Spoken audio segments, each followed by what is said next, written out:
Hello friends, welcome to my YouTube channel The Web Education. So friends, target second SLST যে history class আমরা শুরু করেছিলাম তার আজকে দ্বিতীয় নম্বর ক্লাস এবং আজকে আমরা যে টপিক নিয়ে আলোচনা করব সেটা হচ্ছে দিল্লি সুলতানি যুগ।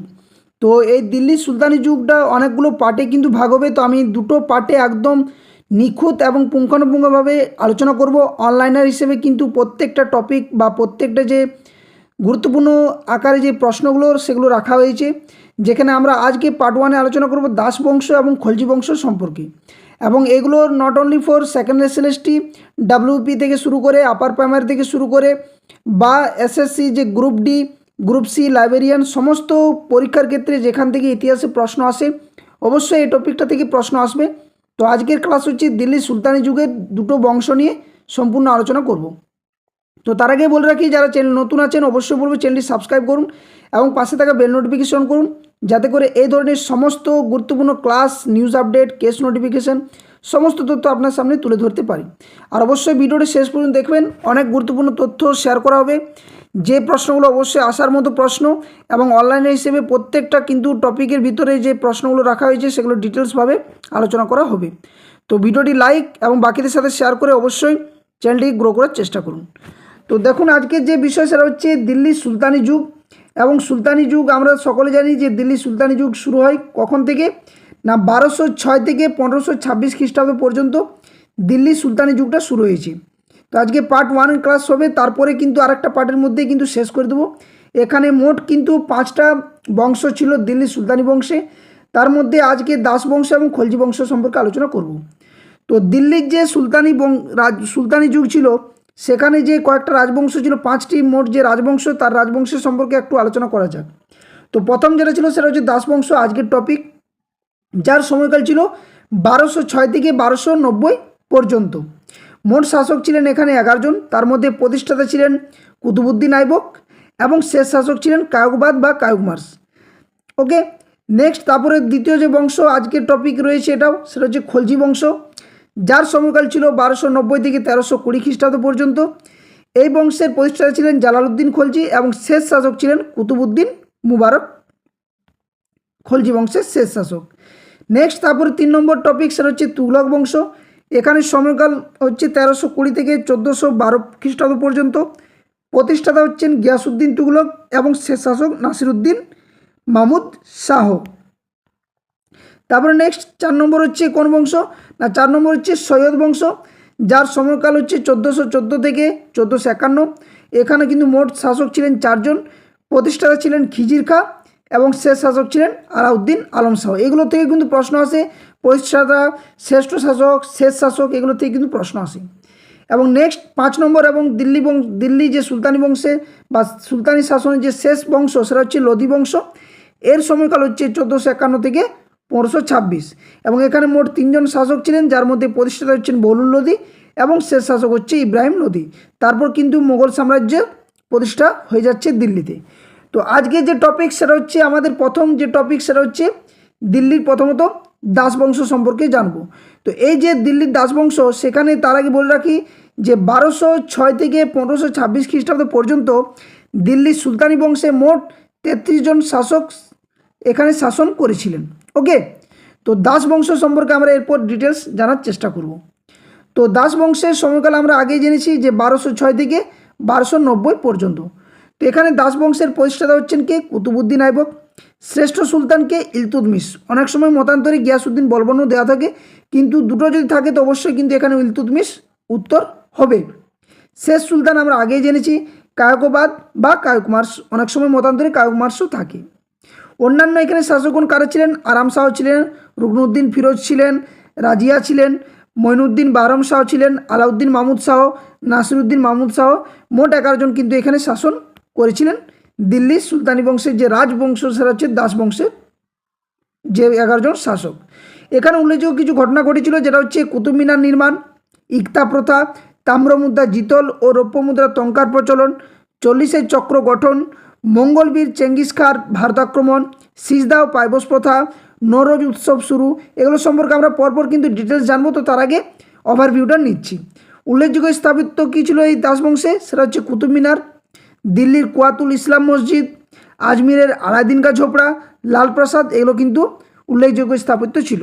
এবং এখানে উল্লেখযোগ্য যে ঘটনা সেটা হচ্ছে যুদ্ধ, সেটা হচ্ছে 1215 খ্রিস্টাব্দে তরাইনের তৃতীয় যুদ্ধ। তো এটা প্রশ্ন আসে যে তরাইনের তৃতীয় যুদ্ধ কত সালে হয়েছিল, না 1215 খ্রিস্টাব্দে। তো ডিটেলস এরপর এক এক করে আমরা জানবো প্রত্যেকটা দাস বংশের রাজাদের সম্পর্কে, সম্রাটদের সম্পর্কে।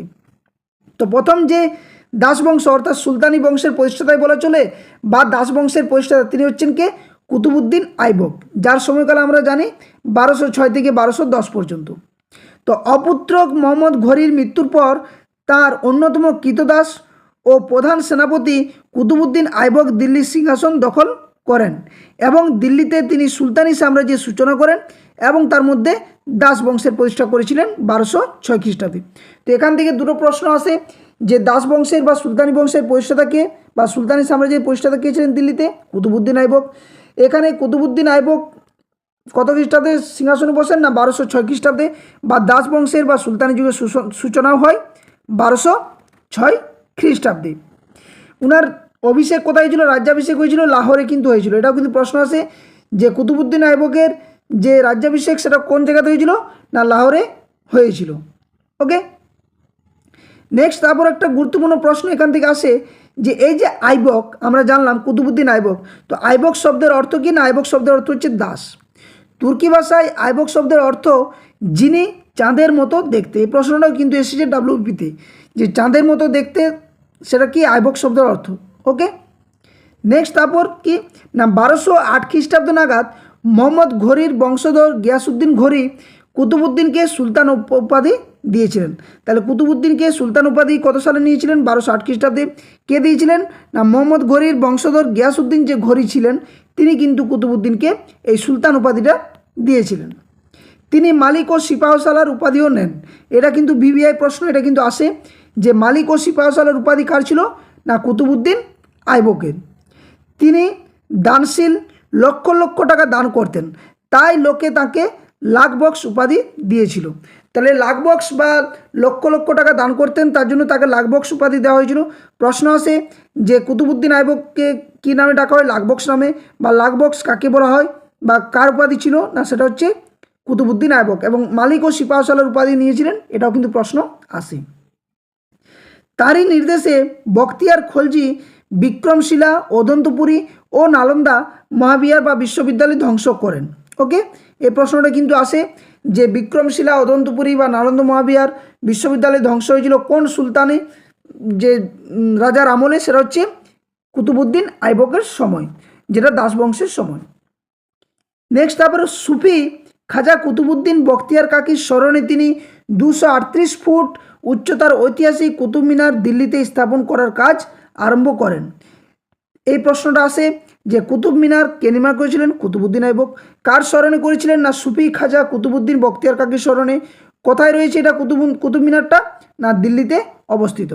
তিনি কুয়াতুল ইসলাম মসজিদ এবং আজমিরে আলাউদ্দিন কা ঝোপড়া প্রাসাদ নির্মাণ করেন। এই দুটো প্রশ্নও কিন্তু আসে যে কুয়াত উল ইসলাম মসজিদ বা আজমিরে যে আলাউদ্দিন কা ঝোপড়া, এটা কার নির্মাণ করা, না সেটা হচ্ছে কুতুবুদ্দিন আইবক। কোন বংশে, না দাস বংশে। ওকে, নেক্সট তারপর প্রশ্ন যেটা থাকে সেটা হচ্ছে এই যে কুয়াতুল ইসলাম মূলত ছিল একটি কি, জৈন মন্দির, এবং আলাউদ্দিন কা ঝোপড়া ছিল একটি বৌদ্ধ মঠ। এটাও কিন্তু প্রশ্ন আসে। 1210 খ্রিস্টাব্দ নাগাদ চৌগান তথা পোলো খেলার সময় ঘোড়ার পিঠে থেকে পড়ে কুতুবুদ্দিনের শেষ নিঃশ্বাস ত্যাগ করেন। প্রশ্ন আসে যে চৌগান বা পোলো খেলার সময় কিন্তু বা ঘোড়ার পিঠে থেকে পড়ে কিন্তু কুতুবুদ্দিনের যে মৃত্যু, সে মৃত্যুটি হয়েছিল। নেক্সট তারপরে কুতুবুদ্দিন আইবকের পরে যে শাসক এসেছিলেন দাস বংশের, সেটা হচ্ছে আরাম শাহ, যার সময়কাল 1210 থেকে 1211, অর্থাৎ তিনি খুব কম সময়ের জন্য দিল্লির সিংহাসনে বসেছিলেন বা দাস বংশের সিংহাসনে বসেছিলেন। তো ইনার সম্পর্কে একটু কথা জেনে যাক। তো কুতুবুদ্দিনের মৃত্যুর পর দিল্লির সিংহাসনে বসেন তার পালিত পুত্র আরাম শাহ বা আরাম বাক্স। অযোগ্য শাসক আরাম শাহকে হটিয়ে কুতুবুদ্দিনের জামাতা বা জামাই ইলতুৎমিশ দিল্লির সিংহাসন কিন্তু দখল করেন। এটাও কিন্তু প্রশ্ন আসে। এখানে একটু টুকরো কথা রয়েছে যেটা জানা যাক যে তুর্কিস্তানের উপজাতি গোষ্ঠীভুক্ত এক দরিদ্র পরিবারে কুতুবুদ্দিন আইবক বাল্যনাম কী ছিল, মোহাম্মদ হাদি। এটা কিন্তু প্রশ্ন আসে যে কুতুবউদ্দিন আইবকের বাল্য নাম কী ছিল? মোহাম্মদ হাদি। তিনি জন্মগ্রহণ করেন। বাল্যকালে নিশাপুরের কাজী আব্দুল আজিম কুফির কাছে দাস রূপে বিক্রি করা হয়। এখানেই তিনি বিভিন্ন শিক্ষায় পারদর্শী হয়ে ওঠেন। কাজী সাহেব মারা গেলে তার পুত্ররা কুতুবউদ্দিনকে মোহাম্মদ ঘুরির কাছে বিক্রি করে দেন এবং পরে ঘুরি তাকে প্রধান সেনাপতি হিসেবে নির্বাচন করেছিলেন। অর্থাৎ এখান থেকেই কিন্তু ওনার বাল্যজীবন সেটা শুরু হয়েছিল। নেক্সট এরপর যে আসছে দাস বংশের শাসক, সেটা হচ্ছে ইলতুৎমিশ, যার সময়কাল কত না 1211 থেকে 1236। তো সুলতান ইলতুৎমিশ ছিলেন কুতুবউদ্দিন আইবকের কৃতদাস এবং জামাতা। অর্থাৎ একদিকে যেমন কৃতদাসও ছিলেন, অপরদিকে তিনি তার জামাইও ছিলেন বা জামাতাও ছিলেন। ইলতুৎমিশ দিল্লির আমির ওমরাদের আমন্ত্রণে আইবকের অপদার্থ পালিত পুত্র আরাম শাহকে হত্যা করে 1211 খ্রিস্টাব্দে তিনি দিল্লির সিংহাসনে বসেন। এটাও কিন্তু প্রশ্ন আছে যে কুতুবউদ্দিন আইবকের পর আরাম শাহ, কিন্তু তারপর কে বসে? না, ইলতুৎমিশ। গজনির অনুগত শাসক তাজউদ্দিন বিদ্রোহ করলে 1215 খ্রিস্টাব্দে তরাইনের তৃতীয় যুদ্ধে তিনি তাজউদ্দিনকে পরাস্ত করেন। প্রশ্ন আসে যে তরাইনের তৃতীয় যুদ্ধ কাদের মধ্যে হয়েছিল? না, এখানে ইলতুৎমিশ এবং গজনির অনুগত শাসক তাজউদ্দিনের মধ্যে। কত সালে? 1215 সালে। এবং তরাইনের প্রথম যুদ্ধ, দ্বিতীয় যুদ্ধ কত সালে হয়েছিল?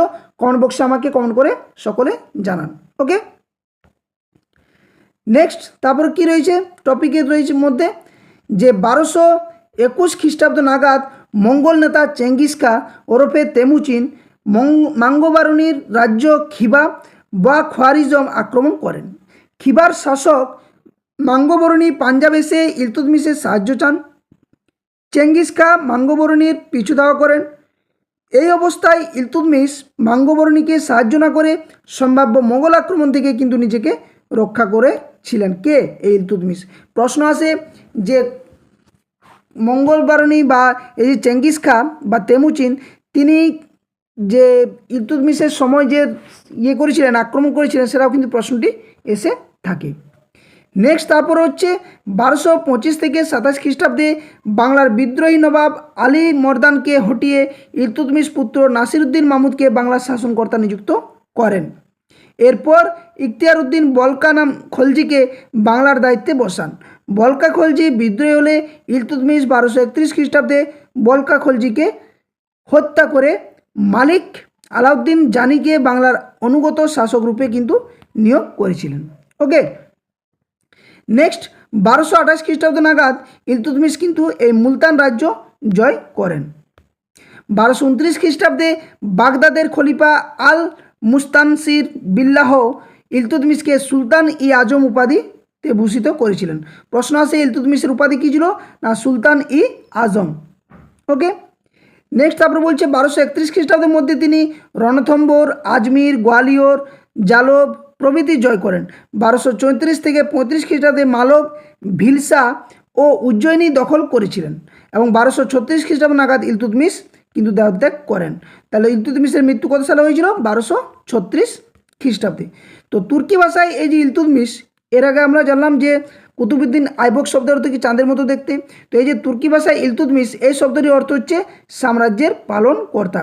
প্রশ্ন কিন্তু এটা থেকেও আসে, এটাও কিন্তু বিবেচনা করে রাখতে পারেন। নেক্সট তারপর কি হচ্ছে না, এখানে ইলতুৎমিশের সময় কিছু আরও ঘটনা ঘটে। সেগুলো কী কী? না, তিনি সুলতানি সাম্রাজ্যকে শক্তিশালী রূপে গড়ে তোলার লক্ষ্যে 40 জন দক্ষ শাসক বা কৃতদাসকে নিয়ে 40 চক্র বা বন্দেগি ই চিয়ালগানি গঠন করেন। এটাও কিন্তু প্রশ্ন আসে যে বন্দেগি ই চিয়ালগানি বা 40 চক্র কে গঠন করেছিলেন? না, সেটা হচ্ছে দিল্লির সুলতান বা দাস বংশের সুলতান, সেটা হচ্ছে ইলতুৎমিশ।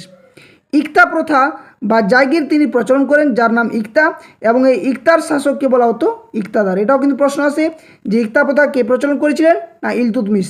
ই দিয়ে খেয়াল মনে রাখতে হবে যে ই দিয়ে ইলতুৎমিশ, ই দিয়ে ইকতা। নেক্সট তারপর বলছে না, তিনি প্রথম আরবি মুদ্রার প্রচলন করেন।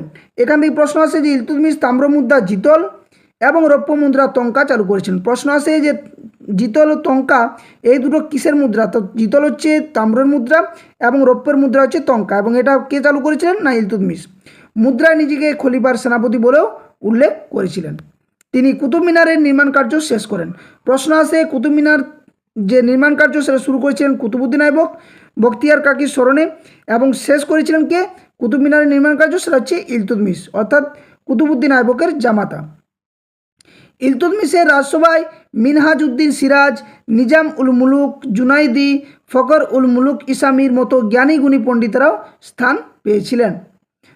তো এটা ছিল ইলতুৎমিশ সম্পর্কে সম্পূর্ণ আলোচনা। এর আগে কুতুবুদ্দিন আইবক জানলাম, ইলতুৎমিশ জানলাম, এরপর আমরা জানবো সেটা হচ্ছে রুকনুদ্দিন ফিরোজ।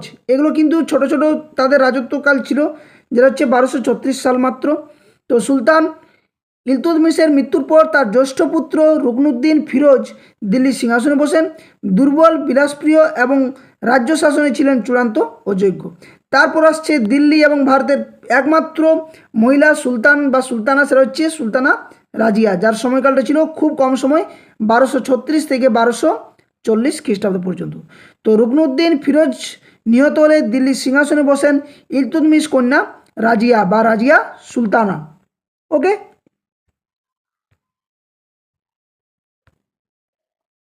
এখানে বলা হচ্ছে যে ইসামির ফতুয়া উস সালাতিন গ্রন্থ থেকে রাজিয়ার রাজত্বকাল সম্পর্কে কিন্তু জানা যায়, এটাও কিন্তু বিবেক করে রাখতে পারেন। নেক্সট, যদিও ইলতুৎমিশ বেঁচে থাকাকালীন রাজিয়াকে উত্তরাধিকারী মনোনীত করেছিলেন, ভাইদের দুর্বলতার সুযোগে ও কিছু আমির ওমরাদের সমর্থনে সিংহাসনে বসতে সমর্থ হন সুলতানা রাজিয়া বা রাজিয়া সুলতানা। তিনি তুর্কি ভাষায় সুলতানা শব্দের অর্থ এখানে প্রকাশ করেছেন, যেটা বলা হয় সুলতানের পত্নীকে বলা হয় সুলতানা। তিনি একমাত্র মুসলমান মহিলা যিনি দিল্লির সিংহাসনে বসেন। এটা কিন্তু প্রশ্ন আসে যে দিল্লির সিংহাসনে বসা একমাত্র মহিলা সুলতানকে, না সেটা হচ্ছে সুলতানা রাজিয়া। শাসক থাকাকালীন তিনি বিবাহ করেননি। ক্ষমতাচ্যুত হওয়ার পর মাত্র একদিনের জন্য আলতুনিয়া নামক একজন সেনানায়কের সঙ্গে তার বিয়ে হয় এবং বিয়ের পরদিন আততীয়তার যে দ্বারা কিন্তু তিনি নিহত হয়েছিলেন, অর্থাৎ তিনি এবং তার যে স্বামী যে আলতুনিয়ান দুজনেই কিন্তু নিহত হন। এরপর আসছেন মঈনুদ্দিন বাহরম শাহ। তো রাজিয়ার পর সিংহাসনে বসেন ইলতুৎমিশের পুত্র মঈনুদ্দিন বাহরম শাহ। ওনার সময়কাল ছিল মাত্র 1240 থেকে 42, অর্থাৎ 2 বছরের জন্য তিনি সিংহাসনে বসেন। তারপর আসছেন আলাউদ্দিন মাহমুদ শাহ, যার সময়কালটাও খুবই কম, 4 বছরের জন্য। তো বাহরাম শাহের পর দিল্লির সিংহাসনে বসেন রুকনুদ্দিন ফিরোজ শাহের পুত্র আলাউদ্দিন মাহমুদ শাহ। তারপর আসছে নাসিরুদ্দিন মাহমুদ শাহ। তো এনার সময়কাল হচ্ছে 1246 থেকে 1265। গিয়াসউদ্দিন বলবন চক্রান্ত করে আলাউদ্দিন মাহমুদকে হটিয়ে ইলতুৎমিশের কনিষ্ঠ পুত্র মতান্তরে পৌত্র নাসিরুদ্দিন মাহমুদকে দিল্লির সিংহাসনে বসান। কে? গিয়াসউদ্দিন বলবন। এবং শেষ পর্যন্ত কী হয় না, নাসিরুদ্দিন মাহমুদ শাহ ছিলেন ইলতুৎমিশ বংশের কিন্তু শেষ সুলতান। এটা কিন্তু প্রশ্ন আসে যে দাস বংশের মধ্যে যে ইলতুৎমিশের করা যে রাজত্ব দাস বংশের, তার মধ্যে যে শেষ সুলতান ছিলেন সেটা হচ্ছে নাসিরুদ্দিন মাহমুদ শাহ। এরপর হচ্ছে গিয়াসউদ্দিন বলবন। তো গিয়াসউদ্দিন বলবন কত সময়কাল ছিল না, 1265 থেকে 87 খ্রিস্টাব্দ পর্যন্ত তিনি সিংহাসনে ছিলেন। তো ঐতিহাসিক ইসামির মতে 1265 খ্রিস্টাব্দ নাগাদ বৃদ্ধ শ্বশুর নাসিরুদ্দিন মাহমুদকে বিষ প্রয়োগ করে হত্যা করে দিল্লির সিংহাসন দখল করেছিলেন গিয়াসউদ্দিন বলবন। তার আসল নাম ছিল উলুগ খাঁ। এটা কিন্তু প্রশ্ন আসে যে গিয়াসউদ্দিন বলবনের আসল নাম কী ছিল? উলুগ খাঁ। বাহাউদ্দিন নামেও তিনি পরিচিত ছিলেন। বলবন ইলতুৎমিশ প্রবর্তিত 40 চক্রে একজন ছিলেন, কিন্তু সিংহাসনে বসার পর বলবন 40 চক্র ভেঙে দেন। তাহলে ইলতুৎমিশ বন্দেগানি, চিয়ালগানি বা 40 চক্র গঠন করেছিলেন এবং ভেঙে দিয়েছিলেন কে? এই গিয়াসউদ্দিন বলবন। এটাও কিন্তু প্রশ্ন আসে। বলবন ইলবারি তুর্কি গোষ্ঠীর লোক ছিলেন। তিনি নিজেকে তুর্কি বীর আফলাসিয়ারের বংশধর বলেও দাবি করতেন। বলবন স্বৈরাচারী শাসক ছিলেন। তিনি পারস্যের সাসানীয় রাজাদের ন্যায় জিলিল্লাহ উপাধি নেন। তো জিলিল্লাহ উপাধি কার ছিলেন? গিয়াসউদ্দিন বলবনের। 60 বছর বয়সী শাসক বলবন নিজেকে নায়েবত ই খুদাই বা ঈশ্বরের প্রতিনিধিও ভাবতেন। সামানা, লাহোর, সুনাম প্রভৃতি দুর্গগুলি সংস্কার করে শান্তি প্রতিষ্ঠার জন্য পুত্র বুখরা খাঁকে নিয়োগ করেছিলেন। নেক্সট, তারপরে 1285 খ্রিস্টাব্দ নাগাদ মঙ্গল নেতা তৈমুরের ভারত আক্রমণ রুখতে গিয়ে বলবনের জ্যেষ্ঠ পুত্র মোহাম্মদ খাঁ কিন্তু নিহত হন। তিনি সিজদা অর্থাৎ সিংহাসনের সামনে নতজানু হওয়া এবং পাইবস অর্থাৎ সম্রাটের পদযুগল চুম্বন এই প্রথা তিনি চালু করেছিলেন। এই প্রশ্নটা আসে যে সিজদা এবং পাইবস প্রথা কে চালু করেন, না সেটা হচ্ছে গিয়াসউদ্দিন বলবন। সিজদা শব্দের মানে কি না সিংহাসনের সামনে নতজানু হওয়া, এবং পাইবস শব্দের অর্থ হচ্ছে সম্রাটের পদযুগল চুম্বন করা। ওকে, নেক্সট তারপর আসছে না তিনি এখানে একটা গুরুত্বপূর্ণ উৎসব পালন করেছিলেন বা চালু করেছিলেন, সেটা হচ্ছে কি না সেটা হচ্ছে তিনি নওরোজ উৎসব, যেটা পার্শ্বিক উৎসব একটা, সেটা তিনি চালু করেন। তিনি দিল্লিতে লাল প্রসাদও তৈরি করেছেন। তা দিল্লির লাল প্রসাদ কে তৈরি করেন না গিয়াসুদ্দিন বলবন। তিনি রক্তলহ নীতি গ্রহণ করেন, এটাও কিন্তু প্রশ্ন আসে। এবং খুব গুরুত্বপূর্ণ একটা প্রশ্ন যে ভারতের তোতা পাখি কাকে বলা হয়? আমির খসরু। এই আমির খসরু ছিলেন তার রাজসভার শ্রেষ্ঠ একজন কবি। কার সময় ছিলেন না গিয়াসুদ্দিন বলবনের সময়। নেক্সট তারপর হচ্ছে কাগোবাদ। তো 1287 থেকে 1289। তো গিয়াসুদ্দিন বলবনের মৃত্যুর পর সিংহাসনে বসেন তার পৌত্র কাগোবাদ। এই অবস্থায় দিল্লির আমির ওমরাহ কায়কোবাদের শিশুপুত্র কায়ুমার্সকে, যিনি 1289 থেকে 90 খ্রিস্টাব্দ পর্যন্ত শাসন করেছিলেন, তিনি কিন্তু দিল্লির সিংহাসনে বসেন। প্রধানমন্ত্রী জালালউদ্দিন খলজি এই যে কায়কোবাদ বা কায়ুকমার্স, এই কায়ুকমার্সের সময় কিন্তু তিনি প্রধানমন্ত্রী ছিলেন। তো কায়কোবাদ এবং তার শিশুপুত্র যে কায়ুমার্স, এই দুজনকে হত্যা করেন এবং সিংহাসন দখল করেন। এবং এখান থেকেই কিন্তু শুরু হয় দিল্লি খলজি বংশের সূচনা। তো এতক্ষণ আমরা জানলাম দাস বংশ সম্পর্কে, যেখানে কুতুবুদ্দিন আইবক বা তারপরে রাজিয়া সুলতানা, তারপরে জানলাম তার আগে ইলতুৎমিশ সম্পর্কে আমরা জেনেছি, রাজিয়া সুলতানা জানলাম, গিয়াসুদ্দিন বলবন সম্পর্কে জানলাম। তো এই ছিল দিল্লির দাস বংশের সম্পূর্ণ তথ্য। আশা করছি ভিডিওর মধ্য দিয়ে যদি সকলে বুঝতে পারছেন, অবশ্যই ভিডিওটি লাইক করবেন, বাকিদের সাথে শেয়ার করবেন, আর যারা চ্যানেল নতুন আছেন অবশ্যই চ্যানেলটি সাবস্ক্রাইব করবেন। নেক্সট তারপর আসছে সেটা হচ্ছে খলজি বংশ। তো এই যে খলজি বংশ সময়কাল কত না 1290 থেকে 1320 খ্রিস্টাব্দ পর্যন্ত, খুব কম সময়ের জন্য খলজি বংশ ছিল। তো এই যে খলজি বংশ প্রতিষ্ঠাতা কে ছিলেন? জালাউদ্দিন খলজি। শ্রেষ্ঠ সুলতান কে ছিলেন? আলাউদ্দিন খলজি। এবং শেষ সুলতান ছিলেন কুতুবউদ্দিন মুবারক খলজি। এই তিনটে প্রশ্নই কিন্তু আসে, অবশ্যই নোট করে রাখবেন। নেক্সট তারপর আসছে কি না আমরা এরপর এক এক করে অন্যান্য যে শাসকগণ বা কী উল্লেখযোগ্য ঘটনা ঘটেছিল সেটা সম্পর্কে একটু জানা যাক। তো অন্যান্য সুলতানগণ ছিলেন বুকনউদ্দিন, ইব্রাহিম, শিহাবুদ্দিন, অমর, মোট 5 জন কিন্তু শাসক ছিলেন এই খলজি বংশে। উল্লেখযোগ্য ঘটনা কী ছিল? প্রথম রেশনিং ব্যবস্থা এবং দাগ ও হুলিয়ার যে প্রচলন, প্রথম দক্ষিণ ভারত জয়, বাজার দর নিয়ন্ত্রণ নীতি চালু, নব মুসলমান হত্যা ইত্যাদি উল্লেখযোগ্য ঘটনা ছিল। এবং উল্লেখযোগ্য স্থাপত্য ছিল আলাই দরওয়াজা, জামাইত খাঁ মসজিদ, এই সমস্ত কিন্তু এই খলজি বংশের সময় কিন্তু গঠিত হয় বা স্থাপত্যগুলো তৈরি হয়। তো প্রথম আমরা যেটা জানবো সেটা হচ্ছে খলজি বংশের যিনি প্রতিষ্ঠাতা জালালউদ্দিন খলজি সম্পর্কে। তো ওনার সময়কাল কত না 1290 থেকে 1296। তো দাস বংশ তথা ইলবারি তুর্কি বংশের শেষ শাসক কায়ুমার্সকে হত্যা করে দিল্লিতে খলজি বংশের প্রতিষ্ঠা করেন কে? এই জালালউদ্দিন খলজি। এখানে আরেকটা কথা বলে রাখি যে দাস বংশের আরেক নাম ছিল ইলবারি তুর্কি বংশ। এই ঘটনাকে ডক্টর ত্রিপাঠী এবং কে.এস. লাল খলজি বিপ্লব বলেও কিন্তু আখ্যায়িত করেছিলেন। তো খলজি বংশের প্রতিষ্ঠাতাকে জালালউদ্দিন খলজি ছিলেন। তিনি দাস বংশের অবসান ঘটান। প্রশ্ন আসে দাস বংশের অবসান ঘটান কে? না জালালউদ্দিন খলজি। জালালউদ্দিনের সময় গুরুত্বপূর্ণ ঘটনা হলো 1292 খ্রিস্টাব্দ নাগাদ মঙ্গল সেনাপতি আবদুল্লার নেতৃত্বে পাঞ্জাব আক্রমণ। মঙ্গলরা পরাস্ত হয়। এরপর মঙ্গলবীর চেঙ্গিসের পৌত্র উলুগুর নেতৃত্বে প্রায় 30,000 মঙ্গল ইসলাম ধর্মগ্রহণ করে ভারতে স্থায়ীভাবে বসবাসের অনুমতি পায় এবং এরাই কিন্তু নব মুসলমান নামে ইতিহাসে পরিচিত ছিল। প্রশ্ন কিন্তু এখান থেকেও আসে, নব মুসলমান নামে কারা পরিচিত ছিল। নেক্সট তারপর আসছে আলাউদ্দিন খলজি, যার শাসনকাল হচ্ছে 1296 থেকে 1316। তো আলাউদ্দিন খলজি ছিলেন জালালউদ্দিনের ভাইপো ও জামাতা। পিতার নাম শিহাবুদ্দিন মাহমুদ এবং পিতৃদত্ত নাম ছিল আলীগুরু শাম্পো। এই প্রশ্নটা আসে শিহাবুদ্দিন কার নাম ছিল, যে আলীগুরু শাম্পো কার নাম ছিল না আলাউদ্দিন খলজি, বা আলাউদ্দিন খলজির বাল্য নামও বলা ছিল বা পিতৃদত্ত নাম কি না আলীগুরু শাম্পো। নেক্সট তারপর আসছে কি না এই যে আলাউদ্দিন খলজি এ সম্পর্কে একটু আমরা জানবো এরপর। তো 1296 খ্রিস্টাব্দে 3 অক্টোবর জালালউদ্দিনকে তিনি নিজেই হত্যা করেন এবং দিল্লির সিংহাসনে বসেন। তিনি ডাক ব্যবস্থা চালু করেন, এটা কিন্তু প্রশ্ন আসে। তিনি প্রথম রেশনিং ব্যবস্থাও চালু করেন। তো আলাউদ্দিন খলজি ডাক ব্যবস্থা এবং রেশনিং ব্যবস্থা চালু করেছিলেন। ইকতা প্রথা তিনি কিন্তু তুলে দেন, এটা ইকতা হবে, ঠিক আছে। তো ইকতা প্রথা চালু করেছিলেন ইলতুৎমিশ এবং তুলে দেন কে না আলাউদ্দিন খলজি। সৈন্যদের জাগির দান করার পরিবর্তে নগদ বেতন দেওয়ার ব্যবস্থা শুরু করেছিলেন। এটাও কিন্তু প্রশ্ন আসে, সৈন্যদের নগদ ব্যবস্থা যে নগদ যে বেতন দেওয়ার ব্যবস্থা সেটা করেছিলেন আলাউদ্দিন খলজি।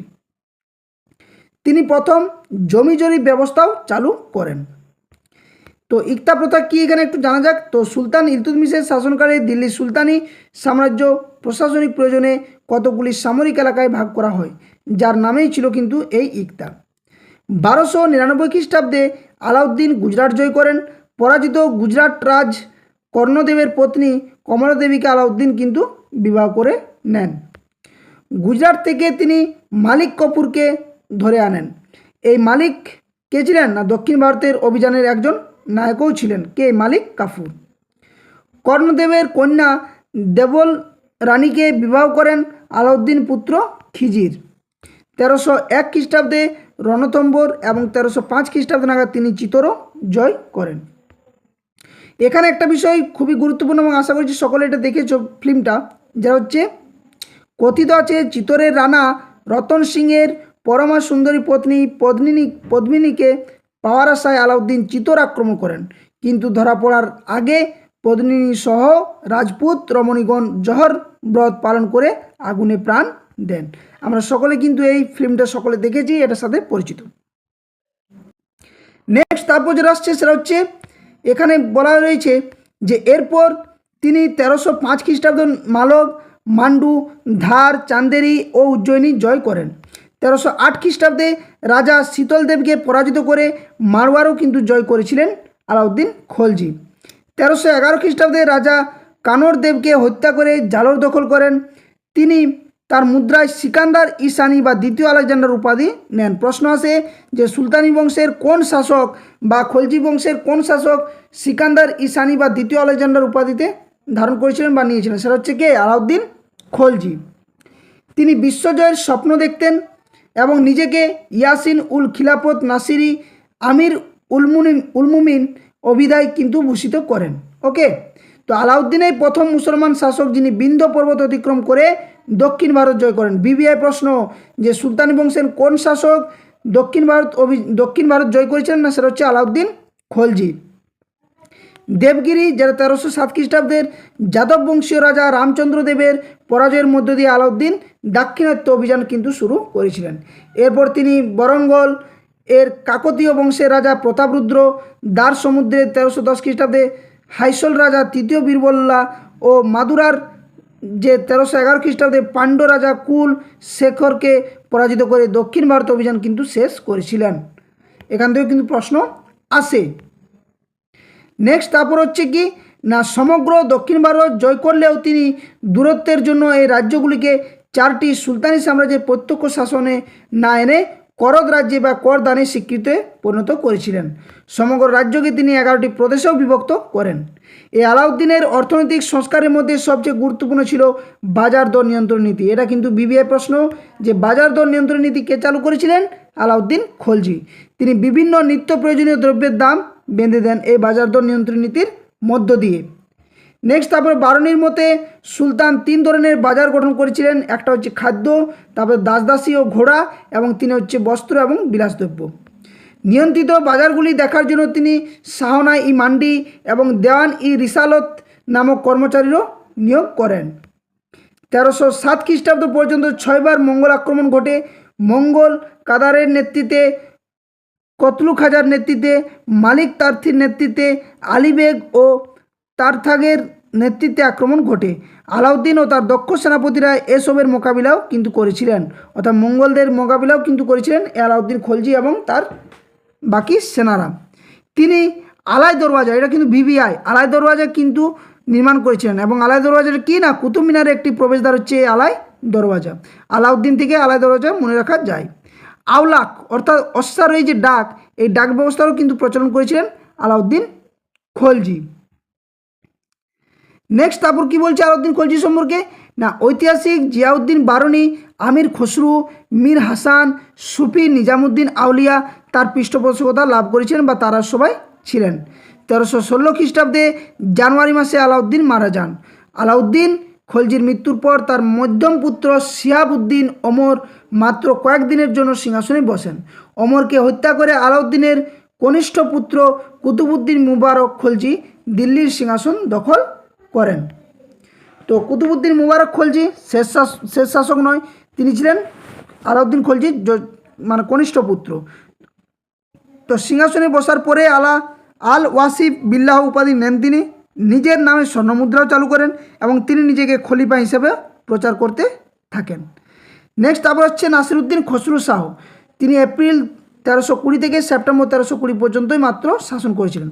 তো ধর্মান্তরিত হাসান কুতুবুদ্দিন মুবারক খলজির দয়ায় প্রধানমন্ত্রী হয়েছিলেন এবং 20 এপ্রিল 1320 খ্রিস্টাব্দে হাসান মুবারক খলজিকে হত্যা করেন এবং নাসিরউদ্দিন খসরু শাহ উপাধি নিয়ে তিনি দিল্লির সিংহাসনে বসেন এবং এটাই ছিল খলজি বংশের শেষ শাসক নাসিরউদ্দিন খসরু শাহ। তো এই ছিল আজকে মোট যে বিষয়, সেটা হচ্ছে দাস বংশ এবং খলজি বংশ সম্পর্কে আমরা জানলাম। এর হচ্ছে পার্ট 1। এরপর আমরা যে পরের যে 3টি রাজবংশ রয়েছে সেগুলো সম্পর্কে ডিটেলস একদম এমনি এইভাবে অনলাইন হিসেবে আপনার সামনে তুলে ধরার চেষ্টা করব। তো ভিডিওটি কেমন লাগলো সকলে অবশ্যই কমেন্ট বক্সে কমেন্ট করে জানাবেন এবং যদি ভিডিওটি ভালো লাগে থাকে অবশ্যই ভিডিওটি লাইক বাকিদের সাথে শেয়ার করবেন। আর যারা চ্যানেল নতুন আছেন অবশ্যই চ্যানেলটি সাবস্ক্রাইব করে পাশে থাকা বেল নোটিফিকেশন অন করবেন। ধন্যবাদ, জয় হিন্দ, সকলে সুস্থ থাকুন, ভালো থাকুন। আবার কোনো একটা নতুন ভিডিও নিয়ে আপনার সামনে হাজির হব।